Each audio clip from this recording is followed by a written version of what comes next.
strays coming in. But first of all, thank you all for coming today for the presentation, which I'm sure you'll find very, very interesting and I think helpful. You'll be able to see the possibilities. Our speaker today is Dr. Oleh Wolowyna, who's retired professor now from the University of North Carolina in Chapel Hill. And he is somebody who in recent years has played a leading role in doing serious demographic work in partnership with people at Academia in Ukraine, researching the numbers of deaths that can be established statistically from the famine of 1932-33. They've been working on this for years and done tremendous work on this. He's here today not to talk about that, but about an initiative that the Canadian Institute of Ukrainian Studies at the University of Alberta and some of its partners are inaugurating, and that's to do a major demographic study of the Ukrainian community in Canada, historically to the present time. He will be talking today more about the American census data, and he'll show us what can be done from that data that's available in the States. We have much more detailed data available here in Canada. So we're quite excited about the possibilities of doing this, developing a database that would be accessible to scholars and individuals who are interested in doing research, and that I think will be of interest not only to historians, but sociologists, to businesses, to community organizations. And that's one of the reasons why we've asked, we try to encourage people from the community to come to hear about the project. So, Dr. Wolowyna.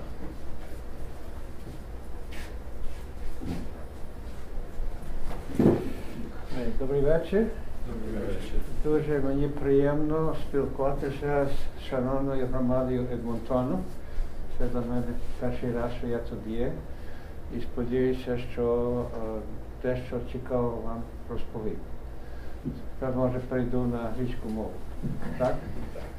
Okay, good evening. It's a pleasure to be here. Quite honored. First time I'm in this hall. And hopefully I'll be able to show you some things that may be of interest. As you know, we are in the information age. Corporations spend millions of dollars collecting data because they realize that a modern institution cannot function without information. And about 4 years ago in the United States, in the Shevchenko Scientific Society, we created a Center for Research of Ukrainians in the United States. And in the US Census, they had a question, what is your ancestry? And people can answer anything they want. And you can answer one or two ancestries. You can say Ukrainian, or Polish Ukrainian, or Ukrainian German. So we have these three categories.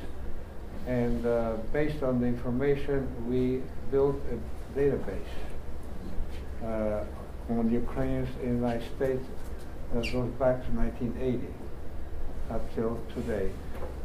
So the idea is to, based on the experience in the United States, to try to do something similar with the data in Canada, as was said here, Yaroslav, because you have even more detailed information that we have that goes back to 1911, and you have something we don't have, and that is religion. In the United States, it's forbidden by law to ask religion in the census.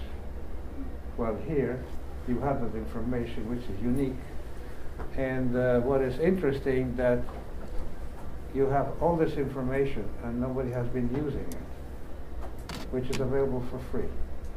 And as you can see, hopefully, there's a lot of opportunities to use that information, both for the Ramada and for scientific research. So let me start with showing you some examples of what we have done.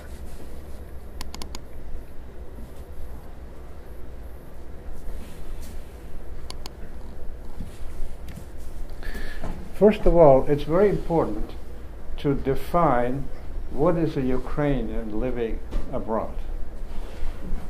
And basically we have two options. You can say that a Ukrainian living in Canada, or the person that was born in Ukraine, migrated to Canada, or the descendants of the people that came from Ukraine at some point in time. That's one possibility. The other is based on ancestry or ethnicity, which is self-identification. You have the question, what is your ancestry? And you can answer only Ukrainian, Ukrainian other, or other Ukrainian. In the United States, that question has been asked in 1980, 1990, 2000, and from 2005 now we have a yearly survey covering the whole country that provides the same information. So now we don't have to wait 10 years. We have new data every year that we can update our database. Now, the biological definition is not a very good one for several reasons. First of all, especially for the old immigrants, at the time they came from Ukraine, there was no Ukraine. And the Ukrainian identity was information. People that came in turn of the century, they ask you, what are you? I'm a Russian, Austro-Hungarian.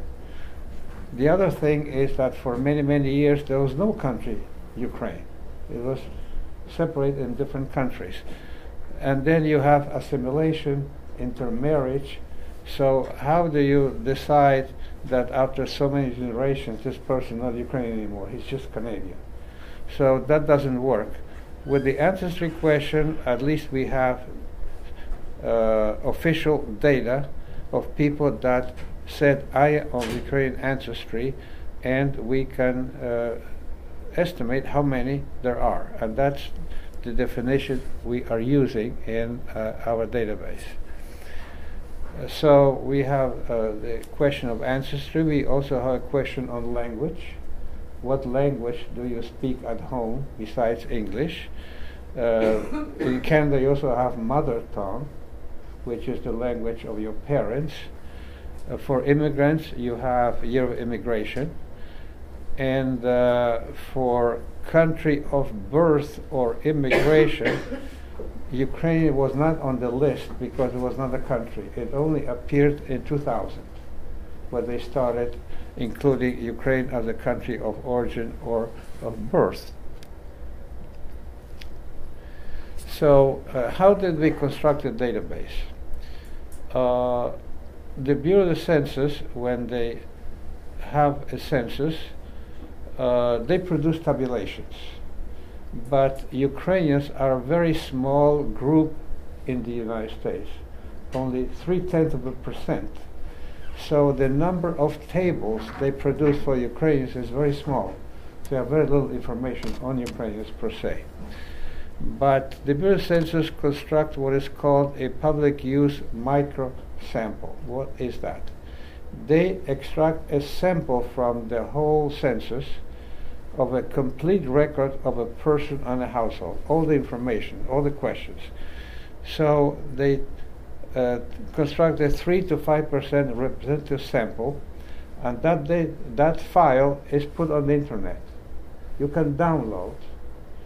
That covers the whole U.S. population, and then we extract from that people that say they're Ukrainian ancestry, or were born in Ukraine, or speak Ukrainian, and that is a database for Ukrainians. So we have that information for 1980, 1990, 2000, and starting in 2005, we can update that on a yearly basis, and then you can make any tabulation you want because you have all the variables that you can make crosstab. And this is very important. Once you start doing that, you cannot stop. You have to update the data on a regular basis because otherwise it becomes useless. So we basically try to update this database every 3 to 5 years. This is a map that shows where Ukrainians live in the United States. And we see that most of them live in the Northeast. And then in the eastern coast, Florida, here the Midwest, Chicago, Ohio, and in the western coast, California and Washington State and Oregon. This is a very interesting phenomena that is a result of the recent migration from Ukraine. We'll see about that. Here's an example of things you can do with the data. This is a map, as you can see, it's been updated 2015, where you have number of Ukrainians living in each state. We can see that the bulk of them are concentrated in New York and Pennsylvania and in California.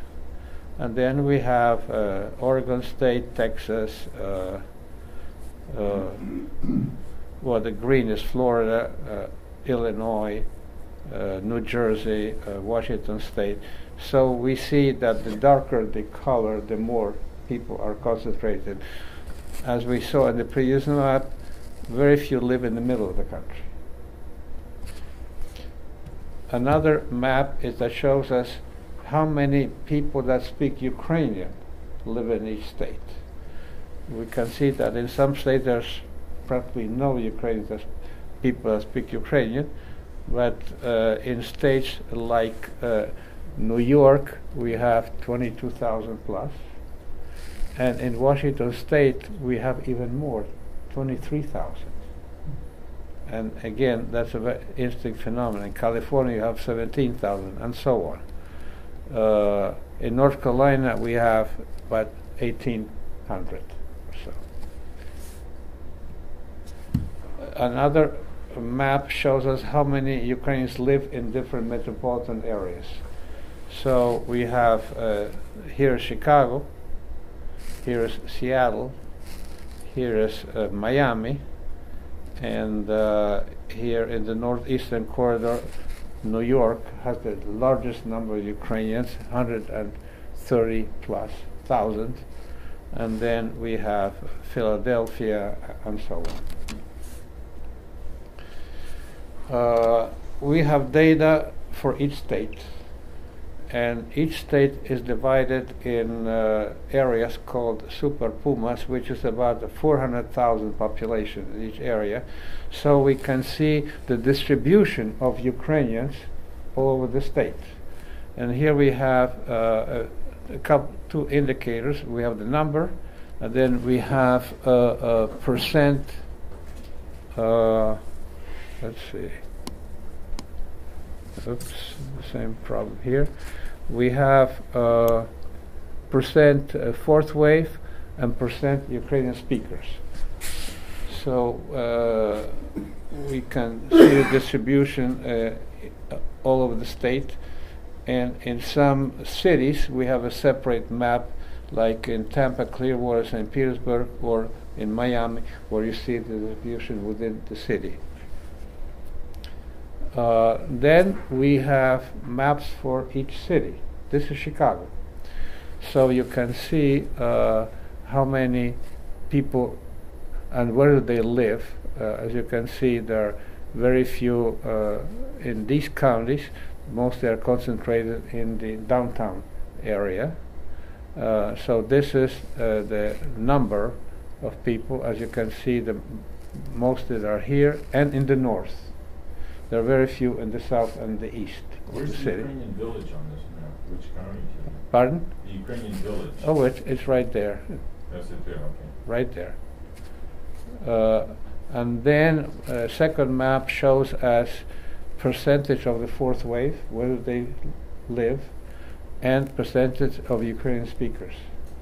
So we can see again that, for example, in this area, 33% fourth wave, but only 19% Ukrainian speakers. Why? Because many of them are Russian speakers, and that's a new phenomenon that has important implications. Are the for waves the same for the U.S. as they are for here? Pardon? Are the waves the same, the dates? like for the four Waves. waves of immigration? We have similar information for Canada. No, are the waves of immigration, so first, second, third. Fourth. So Oh yeah, World basically War the same World War history. Basically the same time frames. Yes, Okay. fourth wave. You know, the first turn of century. Mhm. Then you have in between, after Independence War, and then you have the after Second World War, and then what you call the fourth wave, the most recent 1988, right? wave. Yeah. Pardon? You count from 1988 for the fourth. 1988. So and very that- similar time frame from Oh US yes, and very Canada. similar, Okay. very similar. Basically, in Canada they started a bit earlier than the United States, but basically the same pattern. And here, this shows us the difference between 2000 and 2010. So we know the migration pattern within the city, how people move. Some cities lose population and some gain population. That's also very important for community planning, because we have this phenomena that people settle in one area, you build churches and halls, and then they move out and the churches are empty. We can also compare Ukrainians with the general population. This is how do Ukrainians fare compared to the total U.S. population. So, for example, percent graduate degree, master's, PhD, 24% for Ukrainians, only 12% for the United States. Professionals and managers, upper level occupations, 44% Ukrainians, 31% US. Household median income, 60,650 for Ukrainians, 55,775. Percent below poverty level, only 6% for Ukrainians, 13.5% for the US. Percent homeowners, 70% Ukrainians, 63% US. So in all indicators, socioeconomic status of Ukrainians is higher than the average for the US population. And here's a map that compares percent homeowners of Ukrainians in total US. The yellow states are where the US percentage is higher than Ukrainian. And this is mostly because these are new immigrants. So they don't have time to accumulate enough money to buy a house. But where you have older settlements, in every case you have higher percentage homeowners among Ukrainians than here's even more. You have New York, Massachusetts, Maine, Pennsylvania. In all the cases, the percentage of Ukrainian homeowners is higher than the U.S. Now, this gives you the dynamic of the whole group. In 1980, we had about 700,000 Ukrainians. Then it grew by 3% to 721 in 1990. But in 2000, we have a jump of 22%. That's the fourth wave that arrived and increased substantially the population size. Then it grew even more to 931,000. And in 2015, we have about 1,960,000 Ukrainians. Now, here's the fourth wave. In 2000, out of this 882, 141 were fourth waves. So overall, the fourth wave contributed close to 1/4 of the total size of the Ukrainian population was the fourth wave. So it's a very significant impact. Only the first wave had more immigrants than the fourth wave. And it has now this is very interesting if you look at percent Ukrainian speakers and Russian speakers.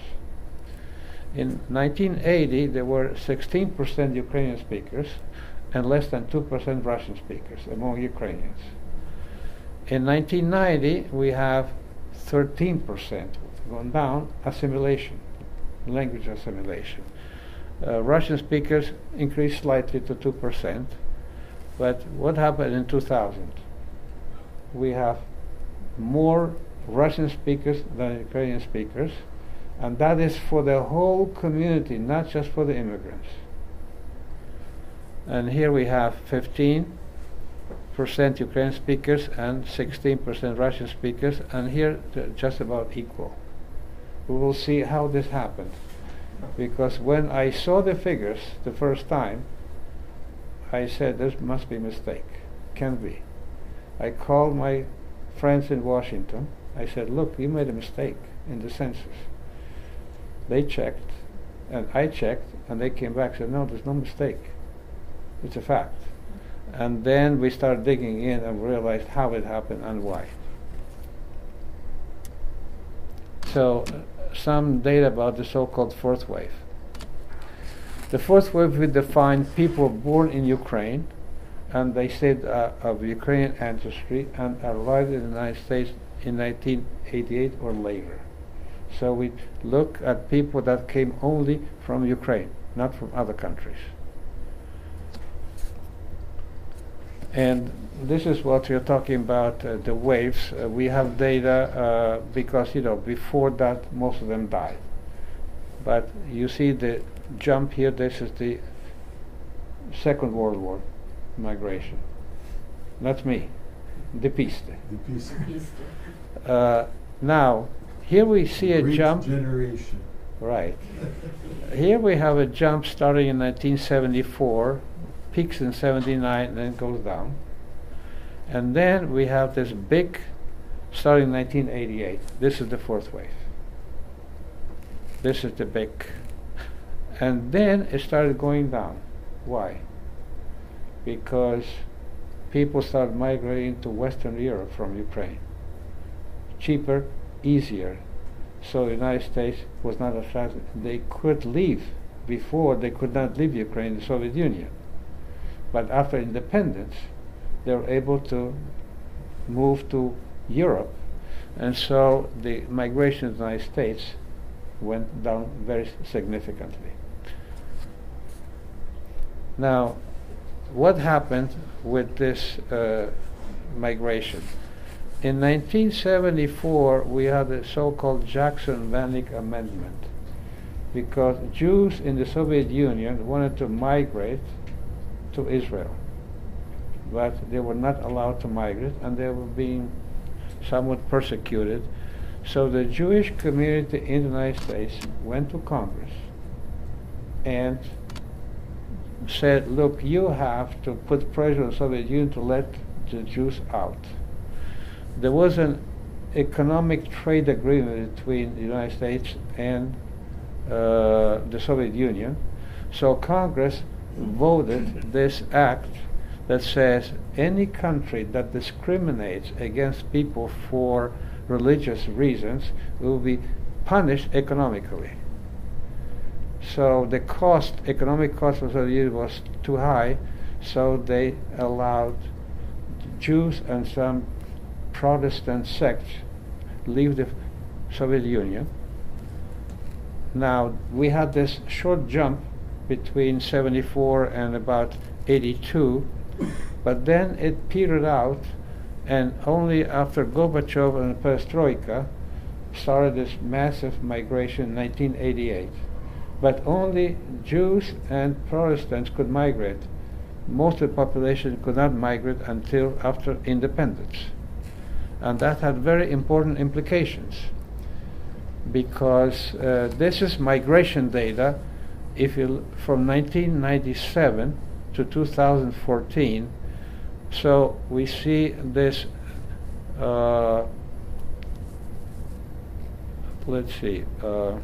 this is a small group of family preferences. The red is employment-based, visas because of employment. The green is immediate relatives of the United States. In other words, when you migrate, you can bring your children, your wife, your brother, your parents. So, but here we have this huge percentage of refugees. When the Jews came to the United States, they came on a refugee status, and it takes years to process until they become citizens. So this is a huge percentage, mostly Jews that came early. And this is so-called lottery, people that won the lottery and the citizenship. So we see the dynamic that the refugees become very, very small, while the family reunion immigrants become much, much bigger. And here we see how the percentage of Russian speakers and Ukrainian speakers changed through time. In the early stages, Russian speakers were many more than Ukrainian speakers, because most of them were Jewish that were Russian speakers. Only later Ukrainians were allowed to migrate, and then the difference between the two starts narrowing, and now we almost have that they cross. The percentage of Ukrainian speakers becoming slightly higher than the Russian speakers. So that's what caused the high percent of Russian speakers, just this accident of history that allowed Jews to migrate from Ukraine. But what is interesting, that quite a few of these Jews that live in the United States, in the census, they said they're Ukrainian ancestry. That's what they're here in our database. Otherwise, they would not be here. So many of the Jews that came from Ukraine consider themselves of Ukrainian ancestry. These are the statistics from Ukrainian Держкомстат, where we have migrants from Ukraine to the United States by nationality. So you can see, even in 1994, most of them were Jewish, but they gradually went down because there were very few Jews left in Ukraine. Most of them migrated, while the Ukrainians, were a small percentage, became bigger and bigger and bigger, and now they're the majority of the migrants of Ukrainian nationality. And then you have a small percentage of Russians and others.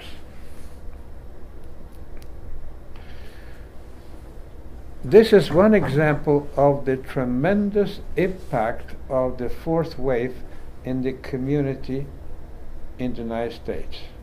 Because like in any migrant group, with time people assimilate linguistically.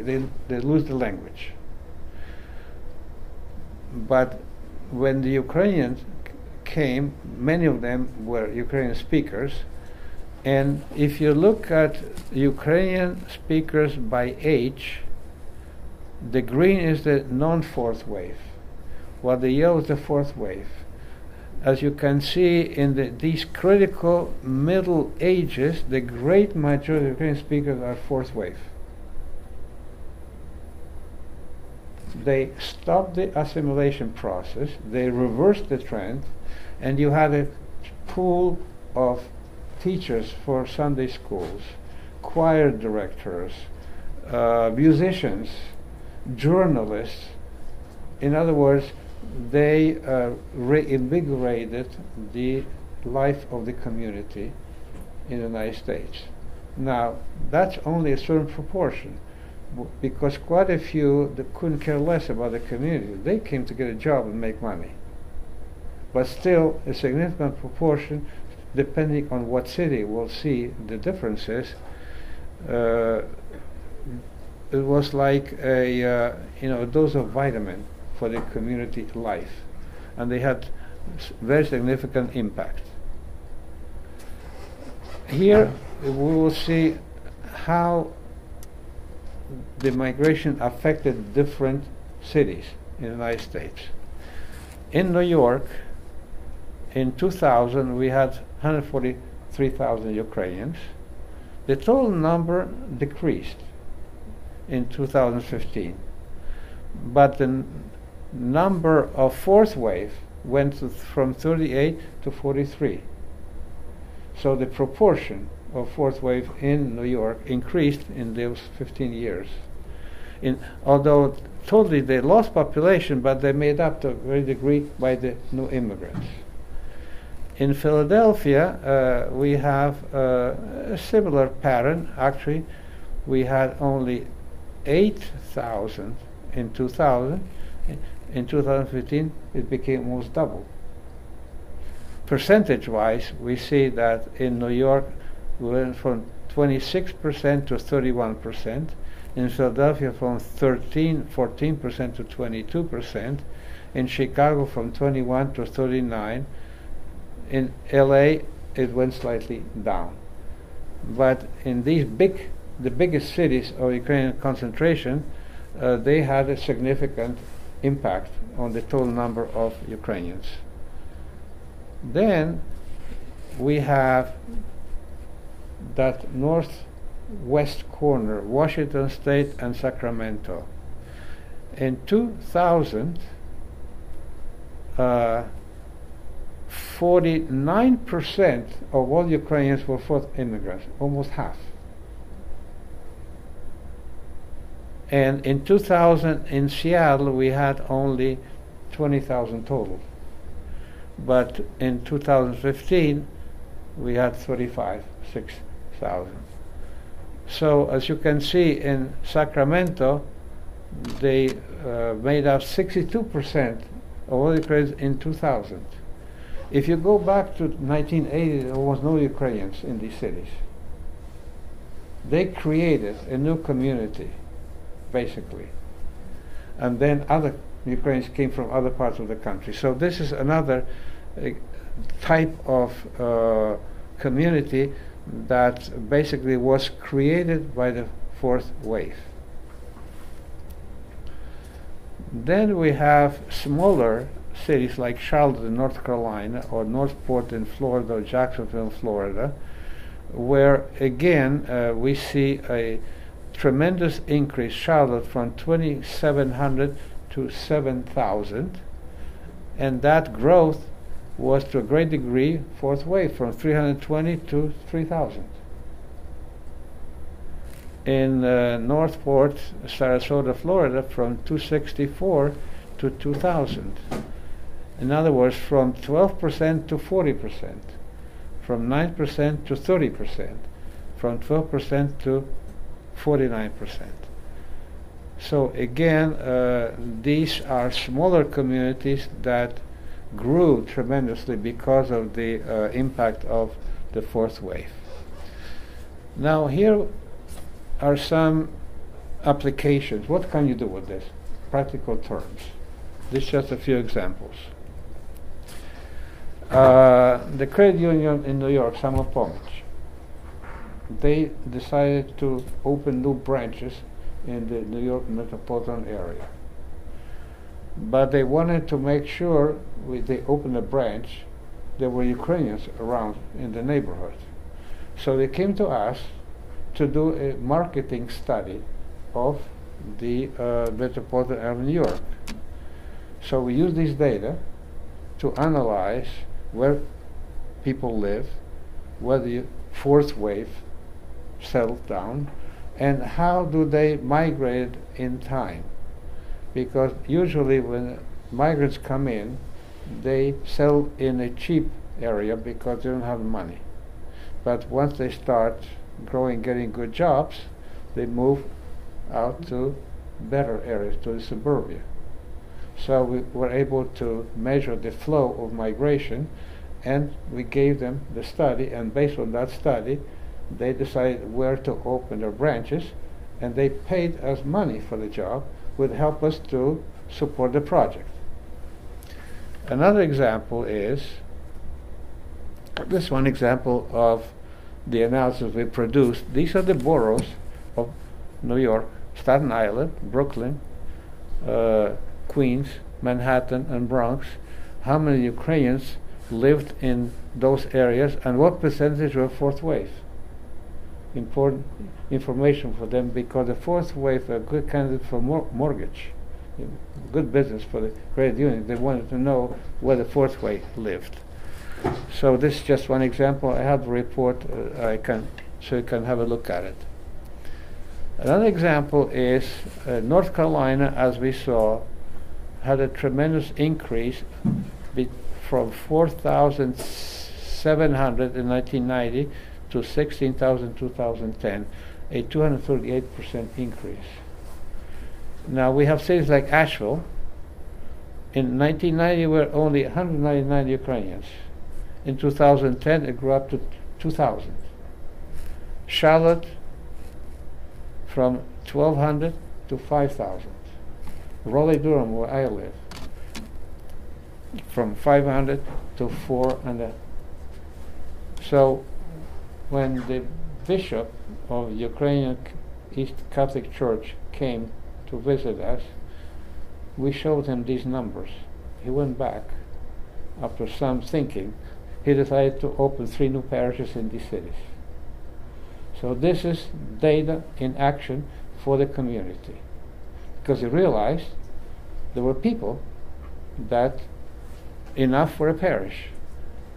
And now we have 3 new parishes thanks to this information. And where are those parishes? They're all In Asheville, Asheville? in Charlotte, Oh, and Charlotte, Raleigh.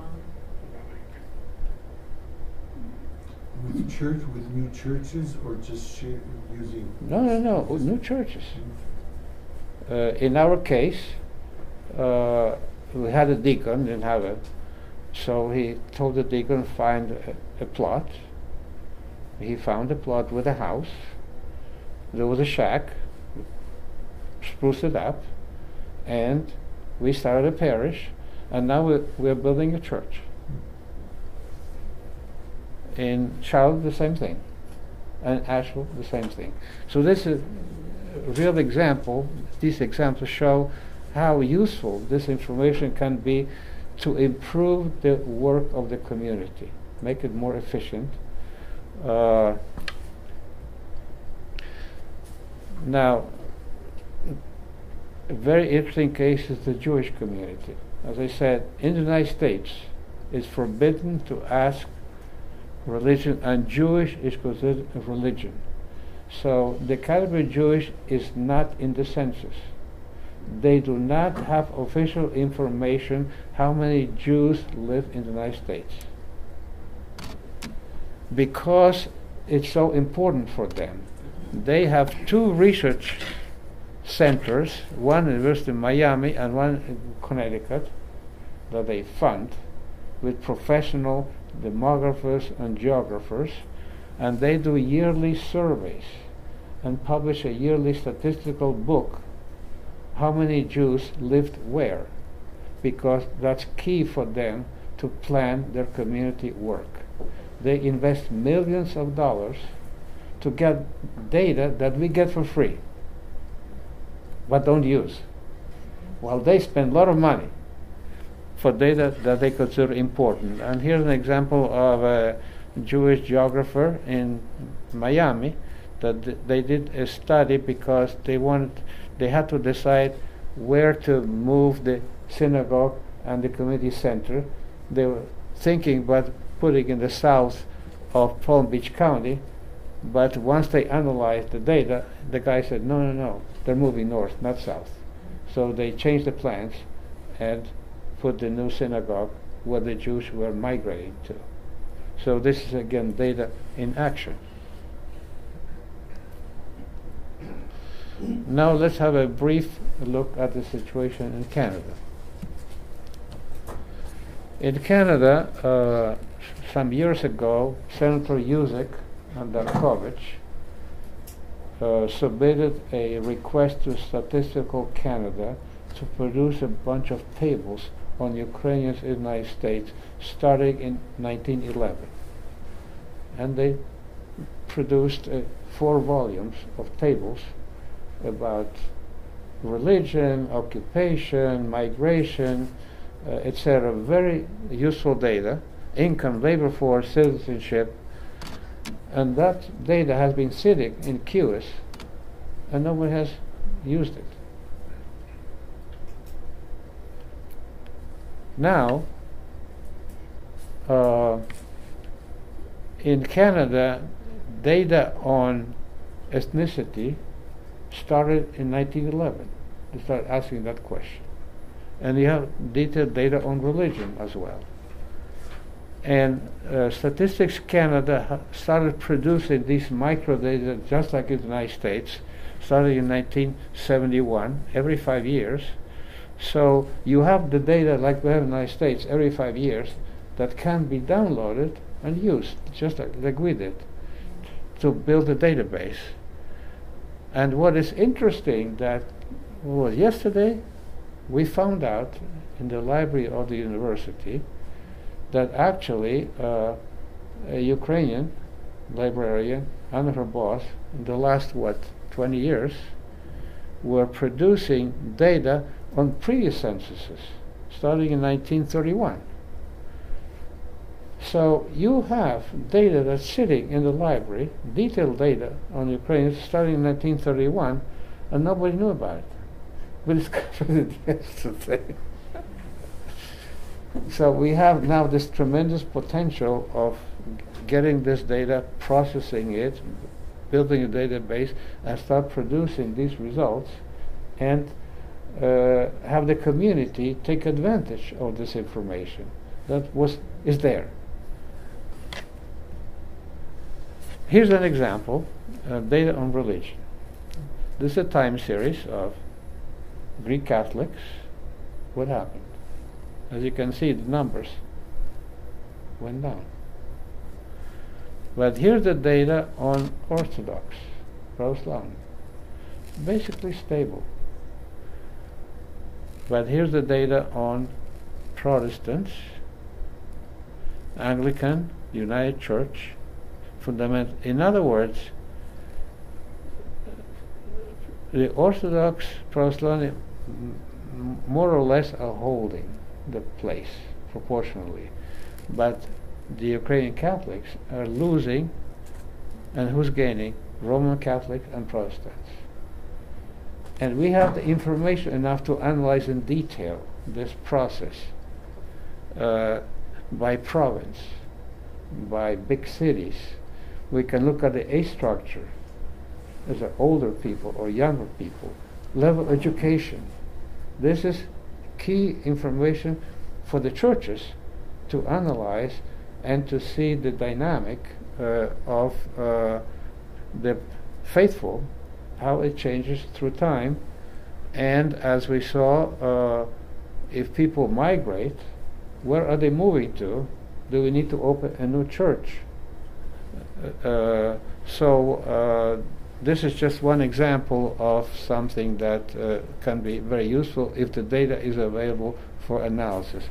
Like here you have distribution of religion by province. And as you can see, a high percentage of Orthodox in Quebec, in Ontario, and Manitoba, much less in the other provinces. This is Ukrainian Catholics, and this is Roman Catholics. Look, if you compare what happened in Quebec compared to Manitoba, big difference. Something happened there between the Roman Catholics and the Ukrainian Catholics. So this is 1991. We have more recent data.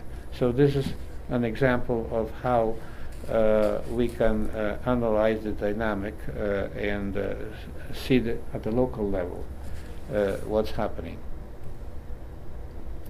Okay, let me now briefly show you our website.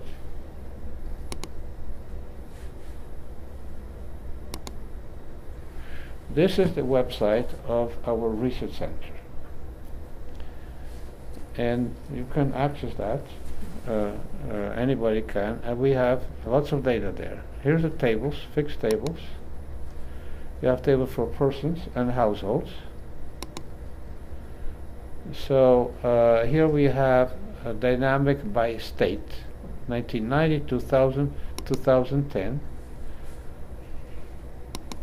So here we have for each state how many Ukrainians there were in 1990, 2000, 2010, and the percent change.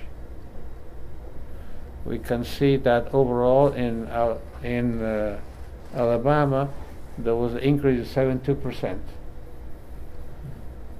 but the bulk was in the second decade, not the first one. And we can analyze this for every state, and we can also look at the percentage, what percentage live in each state, different years. So we have fixed tables for persons and households.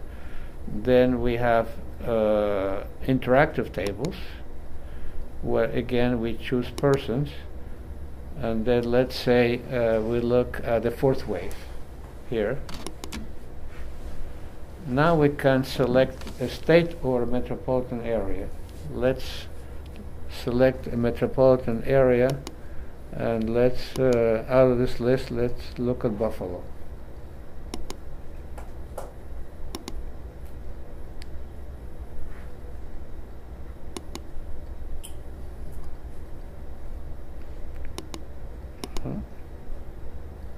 There. So here we have in Buffalo, there was a total of about 1,000 people, fourth wave immigrants. Only 137 migrated in the first few years, and then next 182, 177. We can look at the percent row, and we see that they're basically uniformly distributed. There was no early peak or late. So in this case, it's more or less similar percentages every these periods. Now, just as one example, then we have maps. We have a map for every state.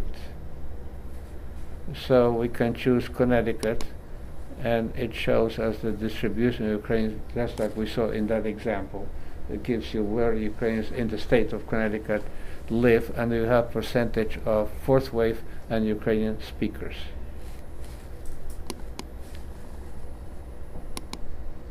Then we have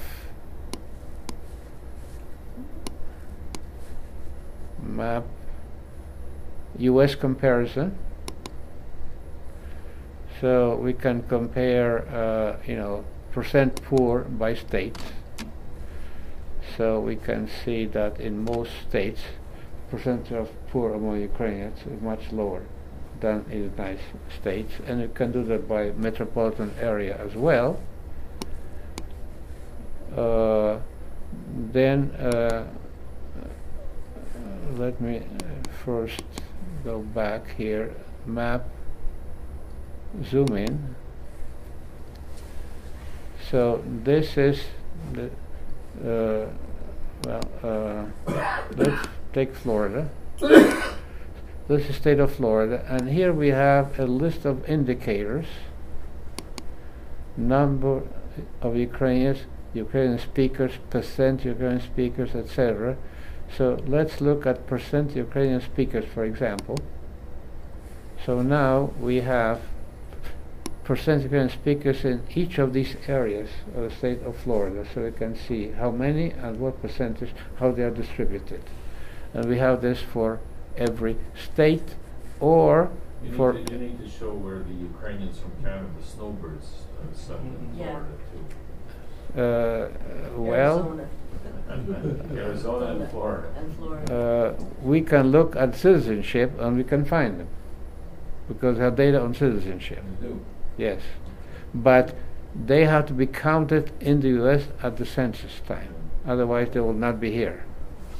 If they were in Florida at the time of the census, they should have been counted, because the census counts everybody that is in the country at that time. Doesn't matter where you live or where you came from. So they should be there, but only at the time of the census. When then is the U.S. Census? When is it taken? every 10 years. No, but is it a specific month? April 15. Yeah. See, they're gone by then. Pardon? Canadians are gone back home by We're gone then. back home, yeah, for Easter. Yes. Actually, it's a period, because they mail the questionnaire and you mail it back. Right. So it's just at one day. It's like, I don't know, almost a Well, then month. you have to choose to participate. If you're Canadian and say, well, I'm a Canadian, Yeah. and I'm not going to take part in the U.S. Census. By law, they should count everybody. But now, you can, well, if they don't know where you live at that time, you may not get the form, so you get lost. But they have a list of all the residents that's updated. So here we have indicators like distribution by state.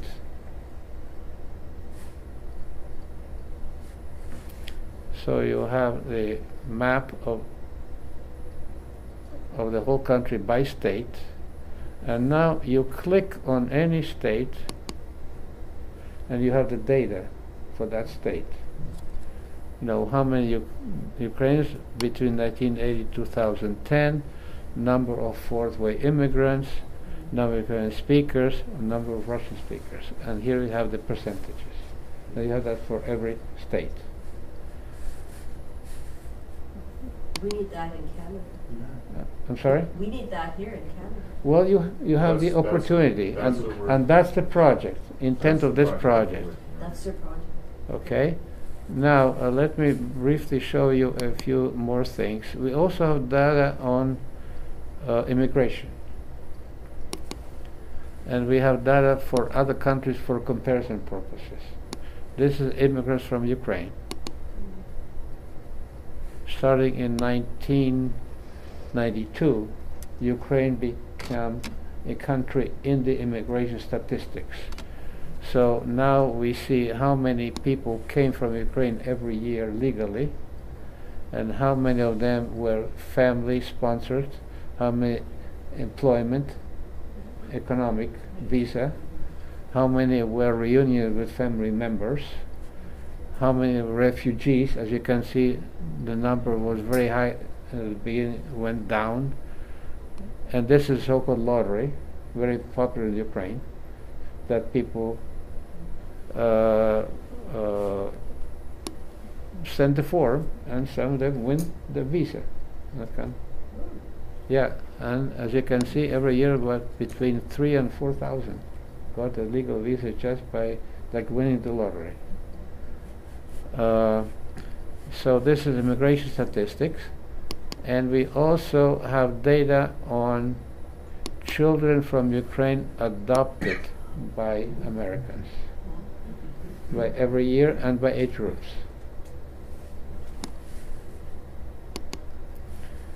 Now, this is very interesting.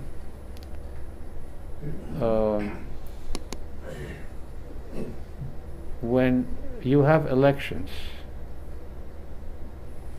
we calculated number of potential voters of Ukrainian ancestry, people that can vote legally. And we have the data for each state, how many potential voters are in every state.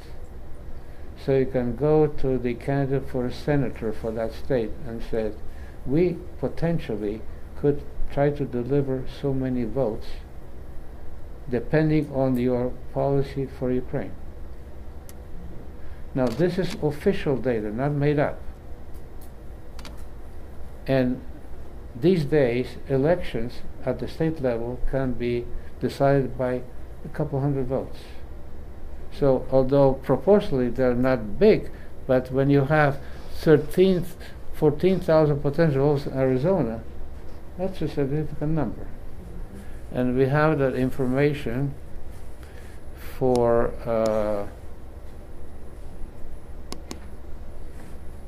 by metropolitan area.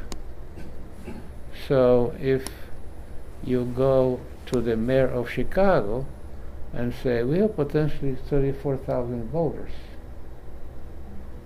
then you can have a meaningful conversation with the politician. We even have data for many counties.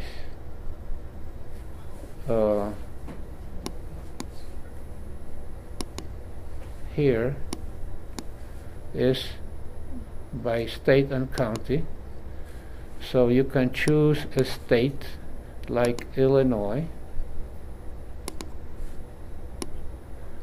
and you have the number of potential voters. Here's Chicago area, 4,500 potential voters that you could try to deliver, or Lake County, etc. And finally, the Bureau of Census has opened up complete censuses after so many years. So now you can have access to 100% of the census data for 1940, 30, 20, and so on. we downloaded the 1920 census. And we can select one state or all states. And now you can choose year of birth of the person. So let's say we say that we want to look at persons that were born in 1890, males, and migrated to the United States, let's say in 1910. Came from Ukraine and speak Ukrainian.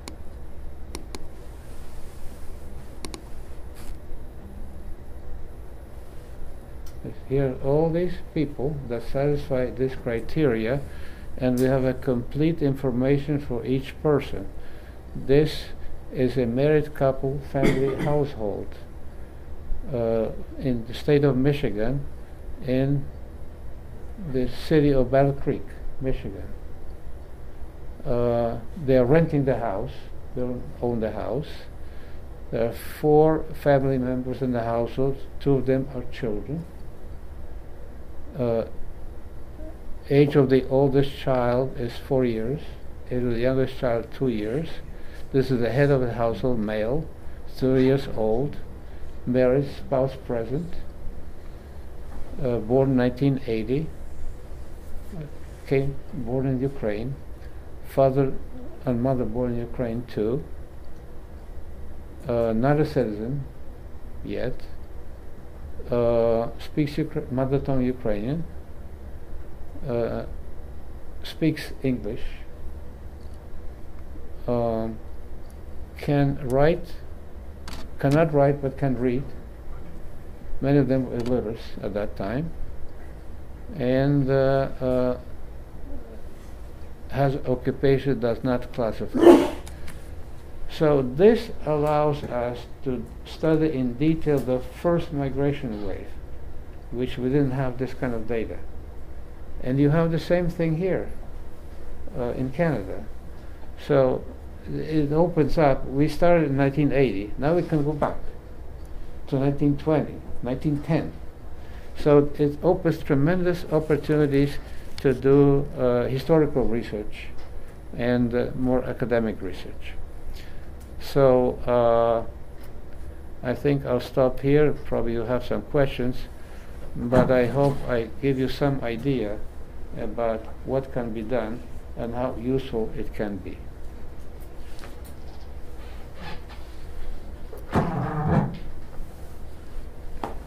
So, there are people from different, coming at this from different points of view. I don't know what you. I forgot one thing. If you allow me 5 more minutes.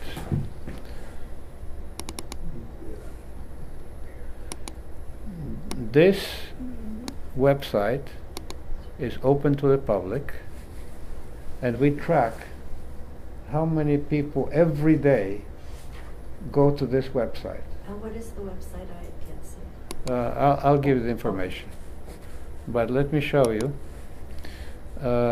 It has very detailed information about the people that visit this website. I'll just show you one. Where is it? Visitor map. This is for the whole period. Let's just select the last couple of months or so, December. And starting in, let's say, in September 2017. Each dot is a hit on the website the last 2-3 months. Here we have a hit from China, Beijing.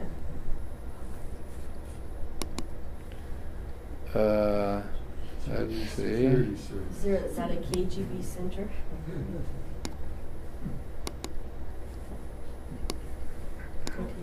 Here we have our friends in Moscow. Oh, Moscow. They're very interested. They come very often. Oh, I'm sure, of course. And they spend some time on it. Do you also track how long they spend? Oh yes, Can you- Time-wise? yes. Can you block them? Pardon? Can you block them? No. No. Here you have Ukraine, Dnipropetrovsk.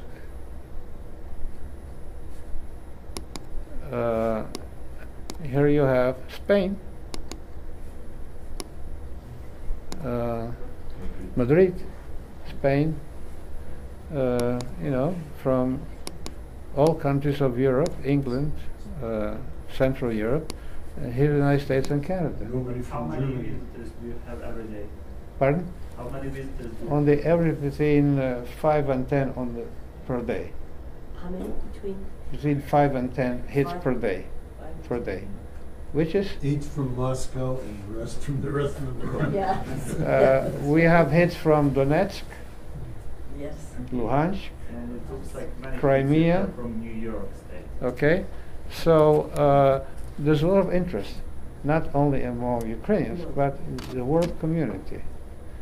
And And then, Remember there must have been here's South America, and here's we even have hit from Africa during this period of time.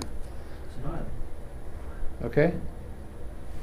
So, you see, Ukraine has outgrown the image of poor victim. Ukraine now is a bona fide country that the world is becoming more and more interested in for selfish reasons. We want to do business with you. We want to learn about you.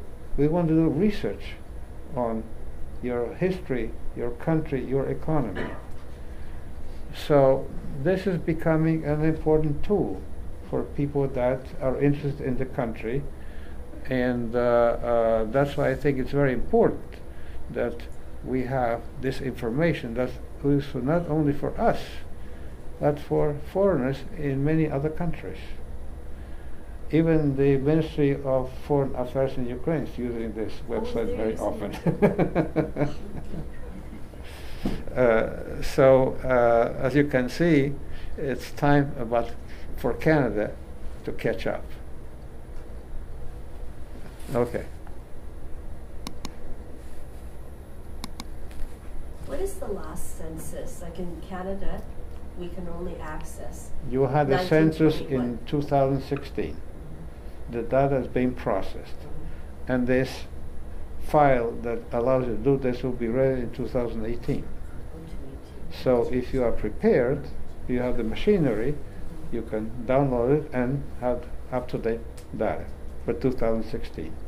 We just are beginning to update our information for 2016 because they just released the survey data for 2016. So we download the data, process it, and update the website. So that the data is current almost every 2-3 years. Because otherwise it's become useless. All data is not useless, especially for community applications and business applications. They need current data. So you need to have a structure, a system that updates the data all the time. We have a server, we have programmers, and we have people that work on this, so to add new things. So I thought that Canada only makes census data from 1921 public, available to the public from 1921. Well, actually, Maybe it's not. Maybe it was different through another organization. But no. What you have is census reports, big published reports with tables. But you don't have much information in those tables. But this is a complete sample of the full record, so that you can choose. I want to see what's the education level of Ukrainians living in Manitoba. I can do that in 10 seconds once it's all set up. Or how many children that speak Ukrainian live in Toronto today. I can get the information in no time. It's all set up. Or how many are homeowners that came from Ukraine in the last 5 years. I can get the information. Want the system set up easily. What about children born in Canada that speak Ukrainian? You can get that statistic Yeah. too? Yeah, it's all there. It's all there. But it has to be set up. Yeah. Oh, that's- yes. That's the project. That's the project. to set We up. spent 4 years Yes. building this, Yeah. but Is that- now that the machine is in place, it takes us 2-3 months to update the data. It's already available to go. Because right now, I could only access information from Canada on my own 1921 census. No, I don't think you can. It's not available. 1921. It is? 1921. Well, we discovered think so. yesterday, that database is available in the library, and you need a special permission from Stats Canada to be able to access that. And that's something that they need to work on to get access to that data. It's there, but access is limited. It's not open to the public. Why wouldn't they open it to the public? Well, because ask Statistics Canada. I don't know. There's a 92-year rule Oh. there's a Privacy That's Act, the correct, The yeah. but 1921 the names Census of and Canada is ages on and Ancestry. addresses are not available. And it's only available through Ancestry because the Canadian government gave them the right to it and refused let anybody else have access. Really? Yeah. Hmm. Well, these things need to be worked out. Sold out. They do. Here. Sold out. But we were told yesterday that people at the university can, because there's an agreement with the Stats Canada University, so like faculty members can have access to that kind of data for research, whatever. Research. Research. But Who's funding the project? Or you got to raise funds for that? But we're raising funds for it. We got a small grant. Professor Wolowyna here. He's going from here to Ottawa. We'll be speaking. We'll also be meeting with an official from Stats Canada. We are then putting in for a grant for $7,500 to do a pilot project. And that pilot project is going to focus on religion as one of its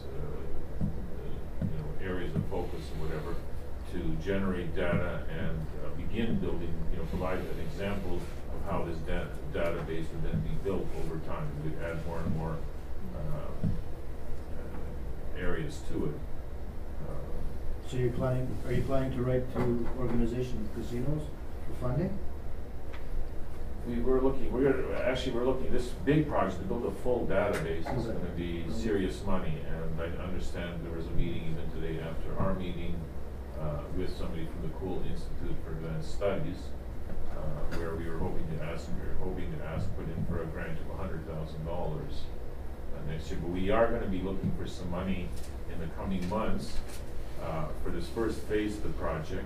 We want to do a workshop involving students and representatives of the community to sort of take them through this process and show them what we're doing and engage them in the process of developing this, supporting the development of this database.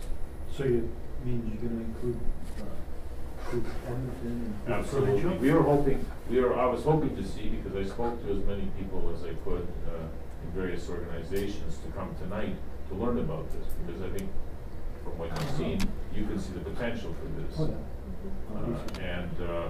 In Ottawa, Oleh will be spending time in the national office of Cook to sort of explain to them. I've tried to explain to the national executive, but this is a part of the educational process that we're trying to get the community to understand the importance of this, the value of it, so that they will also contribute to it financially. So what's the cost of this project to get this on the ground and put it to work, full working, like in the States? What are we talking, like, for $2 million, $3 million? no. That's key.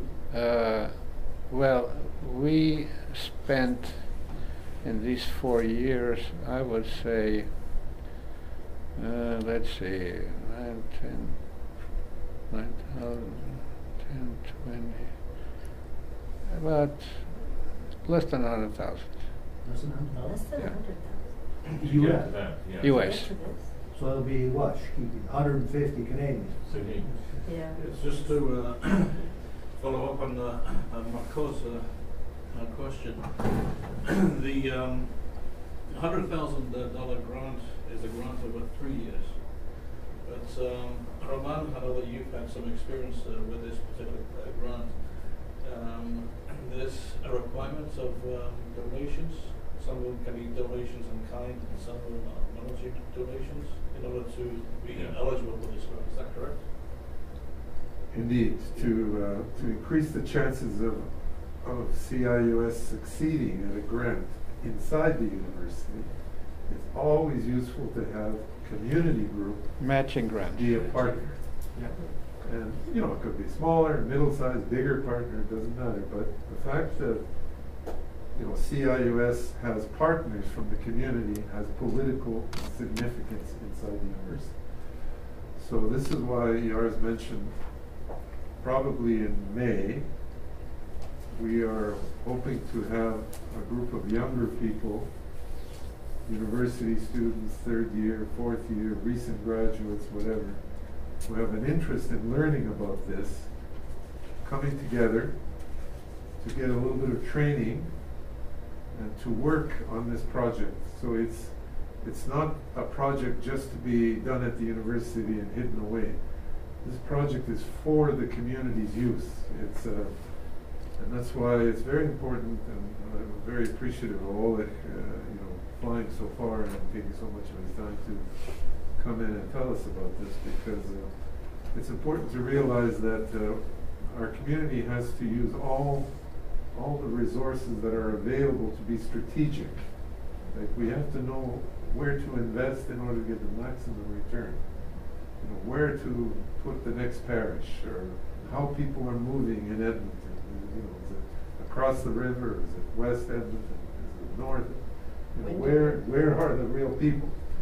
And my feeling at the moment, I mean, we have an impression, you know, from everyday life, but believe me, impressions could be wrong.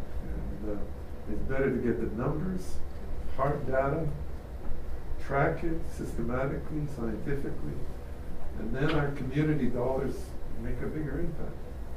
So this is what I think we're after tonight, is to begin to form a partnership with the churches and with organizations and so on, and particularly younger people who would like to have some experience with Professor Wolowyna, who is an international authority on this matter, and perhaps the only demographer of his status in North America. Since I'm talking, I'm just going to add a couple more words. He's an international authority. He's worked in 15 different countries of the world. And of course, Ukraine and Ukrainians are very close to his heart, and so he spends a lot of time on us as a minority group. And one consequence of that is he has a relationship with the Institute of Demography in Cave. And he's working on perhaps getting someone to visit us from Cave, so that we can benefit from the expertise in Cave as well. You see how this thing could look in the future? But everything starts from small steps, little bites at a time, little. But perseverance in the long term, and our community could have at the University of Alberta a very powerful tool that could serve the entire, all of Canada. And I think this is why it deserves a lot of attention and support. Is this being developed in Ukraine already? No. Or are they working on it? Actually, partially yes. One of the things we are doing besides what I show you is we are preparing an atlas of Ukrainians in the United States. It's going to be over 300 color maps, like the ones you saw here, on different chapters, topics. And actually on the mapping, there's several cartographers in Ukraine are working on that for us right now. Wow, we could use that here. Because it's much cheaper. That's the main reason. When you have mentioned the immigration from Ukraine, do we also identify the regions they come from, or just No, Ukraine? unfortunately, we do not have the region, just Ukraine. That information is missing. Very important. But we don't know exactly how many came from West Ukraine, how many from Eastern Ukraine. That we do not know, unfortunately. Yes. So when do you think that atlas maybe is Well, no, the census cannot go in such a detail. They should ask you what country you came from or you're born. That's all the information. Otherwise, it would be too detailed. It's just too much. Because they have many more other information. Like in the United States, we have detailed economic information. Besides occupation, industry, we have, do you own a house or rent? How much do you pay rent a month? How much is your mortgage? What's the value of your house? Was it built? How many bedrooms do you have? How many cars are in the household? All the information is in the census that we can use to analyze the economic status of on income. There are categories, salaries, interest of investments. Do you get Social Security or pension or social welfare? It's all detailed. Would the Canadian government be willing to sort of to divulge this information? Only willing, they're offering it to us free. Okay. Whatever is in the census Is in the is census, available. is available. Yes, you have a question. You explained a little bit about your U.S. census form. Correct. In Canada, the last census that was taken, they had two forms, a long form and a short form. I got the short form, and it was basically useless information. Like, you know, it gave general information, but no detail like Because you were the showing us. long form is a sample. 1 out of 5 families get that. You were not lucky enough. But yeah, and that's my concern is that they're not getting a real snapshot of what's happening. Out They there. do, because if you have a 1 in 5, and statisticians can calculate the representative sample, so they can inflate that to represent the whole population. So that's not a problem. But your conservative government basically destroyed the 2011 census. It's useless because the long form became voluntary. There was a tremendous amount of non-response. And we know people that responded are very different from what that they want to respond, so that information is almost useless, unfortunately. That census is lost. But the 2016 census has a very detailed set of questions on ethnicity and language. Very detailed. So it's very important to have access to that data in 2018. And you should be prepared to take advantage of that, because I was impressed by the detail of questions on ethnicity and language. That you can compare generations. So it's a very powerful information. So once you get those I can see that from an internal point of view for the community, this information will be useful for community development, etc. For example, I would like to know why Orthodox are more stubborn and cling to their church compared to Ukrainian Catholics. This will give you some idea once you dig in. It will give you the numbers, but doesn't explain why. That's the key here. Well, why Ukrainian Orthodox have been able to retain membership and Ukrainian Catholics lose it. that's true. But if you look at the age structure and the level of education, occupation, and maybe compare that with the Catholics, you may get some hints. And one strategy is, once you do the basis, then you can construct a survey that helps you to pin down key questions that try to get a better answer. But it gives you some basis, some idea some hypothesis, to speculate. So it can be useful. The downside for me is that too much information may be detrimental to community in the sense of preserving our mythologies. For example, that the Ukrainian Canadian Congress represents 1.3 million Canadians of Ukrainian origin. Now, the government accepts that, usually when it's stated to them, but if that myth becomes deflated, we may lose influence. Right now, we probably have influence disproportionate to our numbers, because we're only 3% of the population, and I think Ukrainians in Canada have more clout with our federal government than perhaps Americans in the U.S. have. Oh, there's no question about that, Okay. proportionally. Yeah, so we rely on these mythologies to influence government, to get them to listen to us and side with us, etc. If you have too much information and somebody analyzes it, they may say, they're not really representing anybody. Who do they represent? Look at all the statistics that they themselves have gleaned and gathered, and why should we listen to them? Well, I have a two-part answer to that. Number one, what you call mythology is, one way of looking at it, we are fooling ourselves. And it's better for our purposes to have good, valid information so we know the reality. But then you're talking about perception, very important point. And my Perception answer is reality. And my answer to that is, look at the Jewish community. If you look at the numbers, proportion numbers, and compare to the influence they have in politics and economy, you can see that very often quality makes up for quantity. Money. Well, In politics, that's but key. this information can help people to do better business. Okay?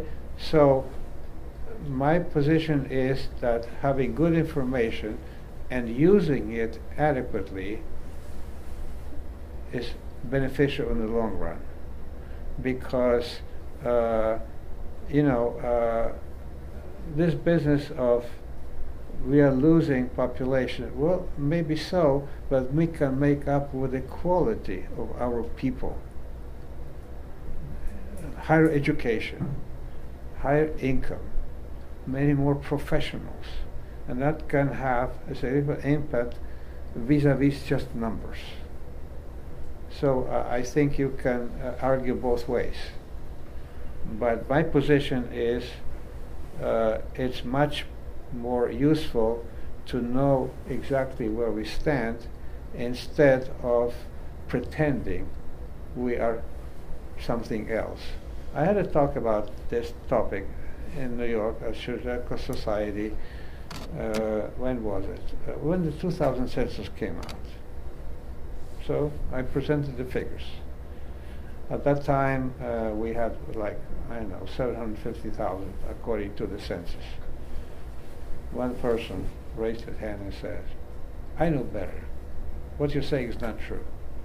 We have 2 million Ukrainians in the United States. Why? Because I say so. I don't think that's constructive, frankly. Could I just maybe add as a point in support of Oleh? The statistics belong to the government. Whenever the government wants the facts, just pick up the phone and the facts are delivered quickly. So the government is better informed than the community about the community. And one of the things that I noticed, for example, in I think it was the last federal election, is that some of the parties actually identified the swing votes down to 15 or 16 constituencies of Canada where the Ukrainian vote could swing a particular election. So it's not just numbers, it's concentrations.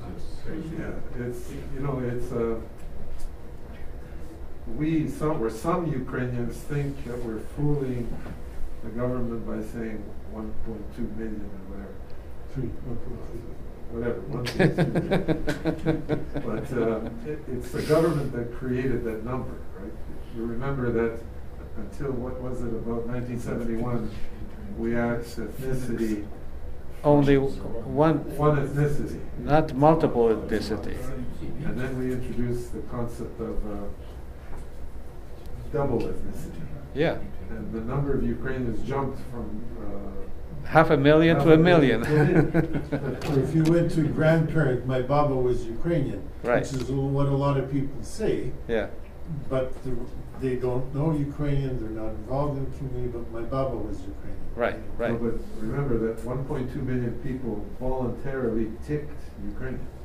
So Yeah. we may think that we're fooling somebody because we don't see them at the home.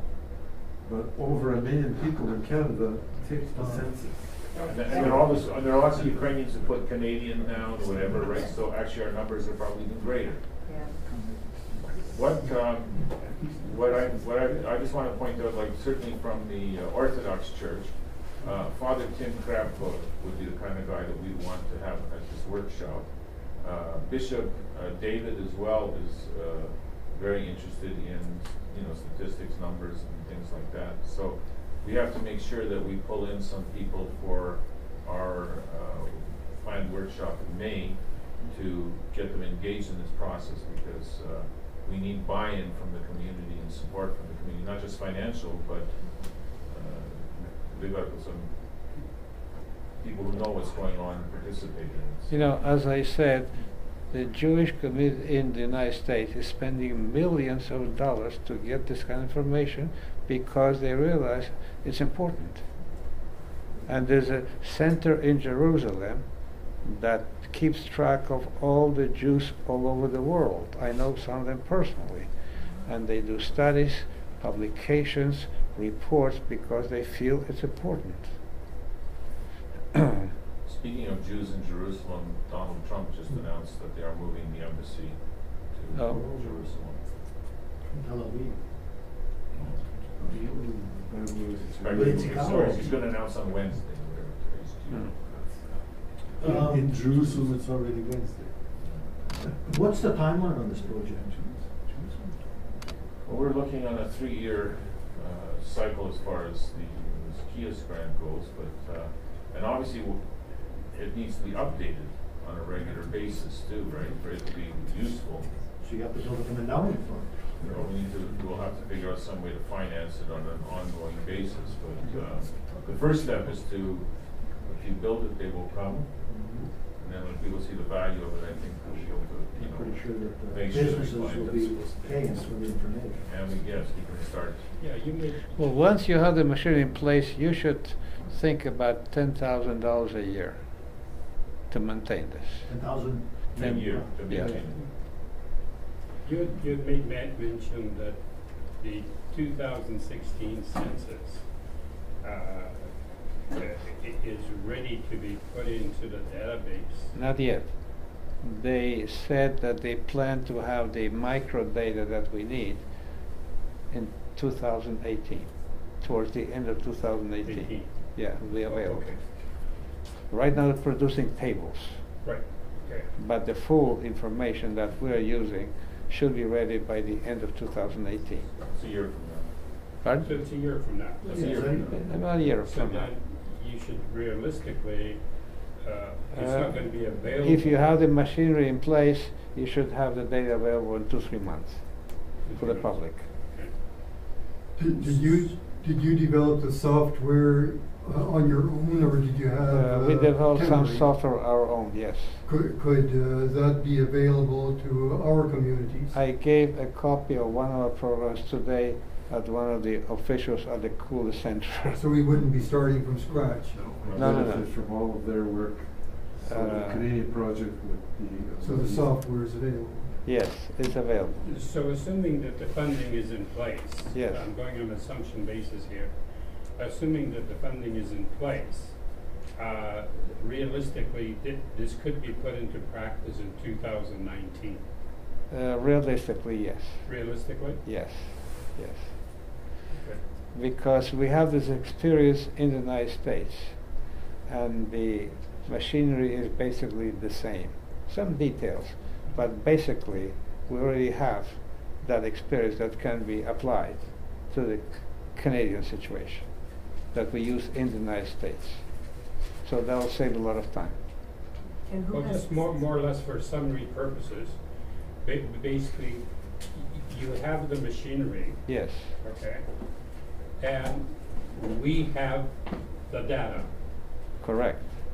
except the data is not in the proper, It needs to be processed. has to be processed, so your machinery can accept it. Well, you can Or use our experience Experiences, yeah. to do the same thing. There are a lot of similarities. There's some details difference, but the basic procedure is the same. So we can help people working here, help them to how to do it. And we can transfer the experience that we spent 4 years Right. building, and train people here to basically do what we did with the data that we have here. That's So, very generous. so getting back into costs, that training that you made reference to, Yes. is that going to be costed into the program? Well, I am not charging for my time and all my work in the Ukrainian research. Okay, so. People just cover my costs. But that depends on what kind of, we have a programmer that's been working with us for 4 years that knows this stuff backwards. And we can offer his services, but he has to be paid. But he's Yeah. cheap Yeah, okay.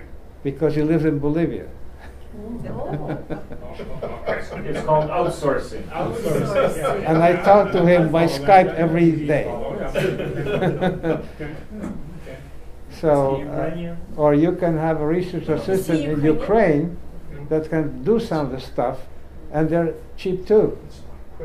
So these days you can, But you have the access to that, I have the experience, the experience. but the access to your data, people that at the university, I don't have that access, but your professors here have that access. We are hoping to bring from Ukraine this summer, for 2 months, a demographer. Statistician, A yes. statistician or Yeah. whatever, who's experienced, highly professional and everything like that, but we're connecting with the Ukrainian expertise in this area too, so.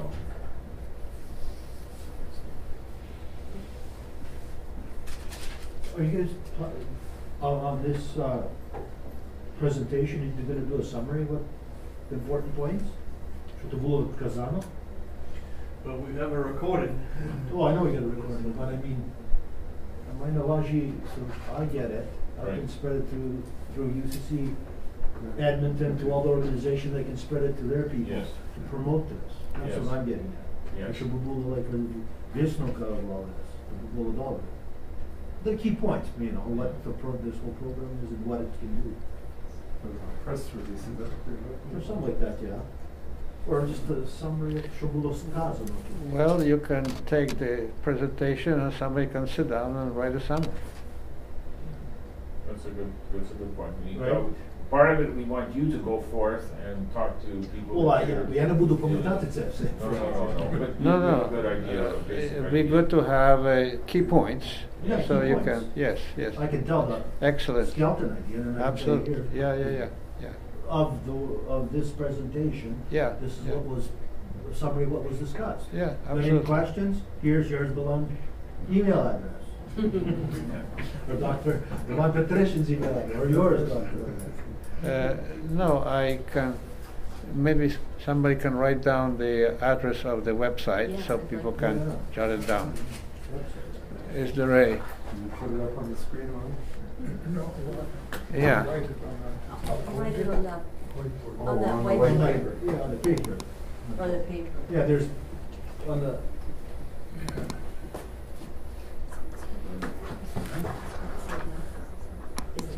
You know, there's a NTSh, okay. So there's a branch in the United States and a branch in Canada. Oh, is it? Oh, okay. And in Canada, There's a we have a branch in Edmonton. But they were not on Shevchenko Foundation. No, this is. NTSh. Foundation. This is no collaborative. Okay. Scientific group. Okay. and they- Can you see this? Here's the address, right here. The email address, right here. Scientific, scientific. Oh, yes. Okay. And then the WW is what? No, all you need is inform-decisions.com/stat. Could you write larger? I'm sorry, I can't see that. Thank you. You gotta go up there. Немножко да покажем. I need a magnifying glass. Inform. Oh, Inform. I missed that. Is that dash decision? Yeah, Check. there's decisions. Hang on a second. Hang on a second. Inform. No, he's good. Dr. Lekis, okay. And magnified to 50. Is that a Big dash? shot. Yeah. .com. There we are. That's big enough? Is that big enough? On the screen? There it is. Need lights. There it is.